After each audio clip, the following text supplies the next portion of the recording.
तो hello guys, बाकी अनमा episode 2 की शुरुआत में हम देखते हैं तोकुगावा बाकी से कहता है, बाकी ये पांचों क्रिमिनल्स जेल से भागते हुए टोक्यो आ रहे हैं। इसका मतलब तुम समझते हो ना। पर वही बाकी कहता है, मुझे लगता है वो टोक्यो इसलिए आ रहे हैं ताकि वो वापस जेल जाने से बच पाए। लेकिन उसकी ये बात सुनकर तोकुगावा उसे समझाता है, बाकी तुम गलत समझ रहे हो।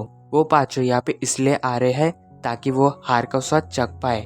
इसका मतलब वो यहाँ पे लड़ने के लिए आ रहे हैं। तो तोकुगावा की ये बात सुन के बाकी समझ जाता है कि उनमें से एक क्रिमिनल मेरे साथ लड़ना चाहता है।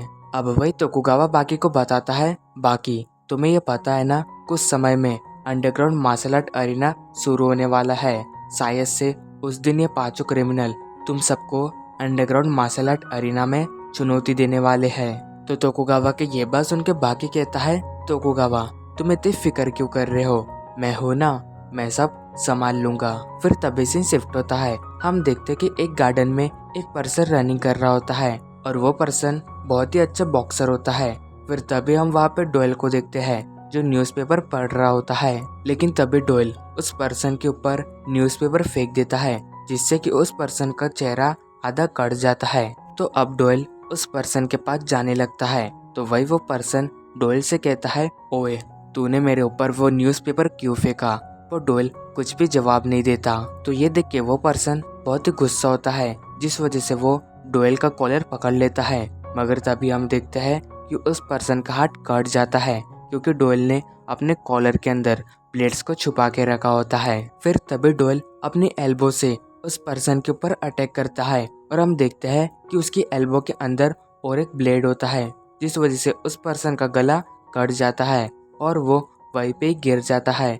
फिर डोयल उससे कहता है, मैं हार का स्वाद चखना चाहता हूँ। तो अब सीन शिफ्ट होता है। हम देखते कि एक पर्सन अपने चाकू की स्किल्स दिखा रहा होता है और उसके सामने वही लड़के होते हैं जिन्हें बाकी ने गरम दिया होता है। तो फिर हम दूसरे पर्सन को देखते हैं जो कि एक हथियार को यूज कर रहा होता है और वो हथियार सच में बहुत ही ज्यादा खतरनाक होता है क्योंकि वो एक ही झटके में उस कैन को काट देता है। और ये देख के वो तीनों लड़के बहुत ही ज्यादा हैरान हो जाते हैं। फिर वो आदमी उन तीनों से कहता है, तो चलो बताओ मुझे किसको मारना है, मैं अभी पूरा तैयार हूँ। तो अब इसके बाद हम तीसरे पर्सन को देखते हैं जो कि एक खंजर को यूज कर रहा होता है और वो उन तीनों से कहता है, तो तुम लोग चाहते हो कि मैं उस लड़के को खत्म कर दूं, तो ठीक है, तुम उस लड़के को इस पार्क के अंदर लेके आओ, आगे का फिर मैं संभाल लूंगा। तो अब इसके बाद हम उस लड़के को बाकी के पास देखते हैं। वो बाकी से कहता है, बाकी मैं तुम्हारे साथ लड़ना चाहता हूँ, तो तुम शाम को उस पार्क में आ सकते हो क्या। तो उस मोटे की ये बात सुन के बाकी लड़ाई के लिए मान जाता है। फिर तभी हम देखते हैं कि उसके हाथ में जो प्लास्टर होता है बाकी उसे पूरी ताकत लगा के तोड़ देता है और ये देख के वो लड़का बहुत ही ज्यादा डर जाता है। तो अब इसके बाद हम देखते कि वो सब पार्क में पहुंच चुके होते हैं और वही वो लड़का बंदूक निकाल के बाकी से कहता है, बाकी तुम्हारा बहुत हो गया, अभी मैं तुम्हें खत्म कर दूंगा। मगर वही हम बाकी के चेहरे पे एक स्माइल देखते हैं और वही वो उस मोटे से कहता है, तो ठीक है, मुझे मार के दिखा। लेकिन तभी एक पर्सन सामने आता है और उस मोटे को रोकते हुए कहता है, तू अभी रुक जा, इसके लिए तो मैं ही काफी हूँ। और ये कहते हुए वो बाकी के पास बढ़ने लगता है।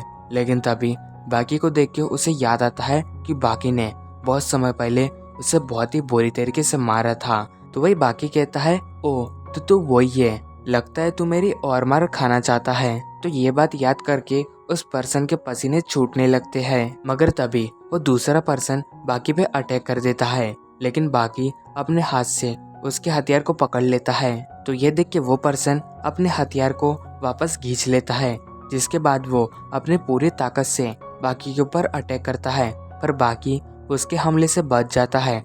लेकिन तभी बाकी एकदम से उस पर्सन के पास आके उसे डरा देता है और वही जो उस बंदे का हथियार होता है वो उन दोनों के आजू बाजू घूम रहा होता है।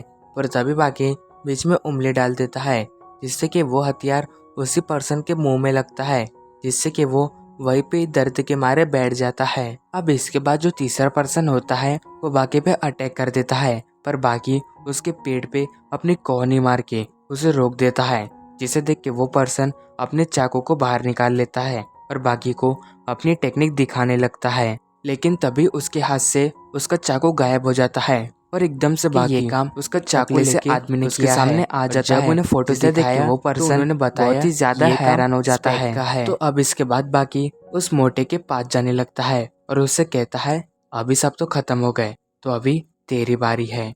जो सुन के वो मोटा अपनी बंदूक को निकाल लेता है, पर तभी हम उसके पीछे एक पर्सन को देखते हैं। मगर तभी सीन शिफ्ट होता है और हम एक पुलिस स्टेशन को देखते हैं, जहाँ पे एक पुलिस ऑफिसर सबको बता रहा होता है ये पांचों क्रिमिनल्स बहुत ही बड़ी जेल से भागते हुए टोक्यो में आ चुके हैं, हमें इन्हें कैसे न कैसे करके पकड़ना ही होगा। पर तभी वहाँ पे एक दूसरा पुलिस ऑफिसर आता है जो अपने सीनियर को बताता है सर, कुछ समय पहले पता चला है कि हमारे कुछ पुलिस ऑफिसरों के ऊपर एक पर्सन ने अटैक कर दिया था और उनकी कार को बहुत ही बुरी तरीके से तोड़ दिया था।